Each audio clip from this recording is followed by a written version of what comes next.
గోవిందనామంతోనే మన జీవితం ముడిపడిపోయింది.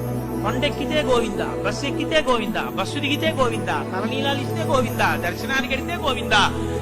ఆఖరికి క్యూ ఎంతకి కదలటం లేదనుకోండి, తలుపులు తీయట్లేదనుకోండి, గోవింద గోవింద గోవింద గోవింద గోవింద గోవింద గోవింద పుష్పయాగయుగ గోవింద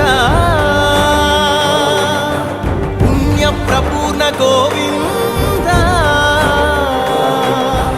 ఉత్సవోత్సుక గోవింద ఊహాతీత గోవింద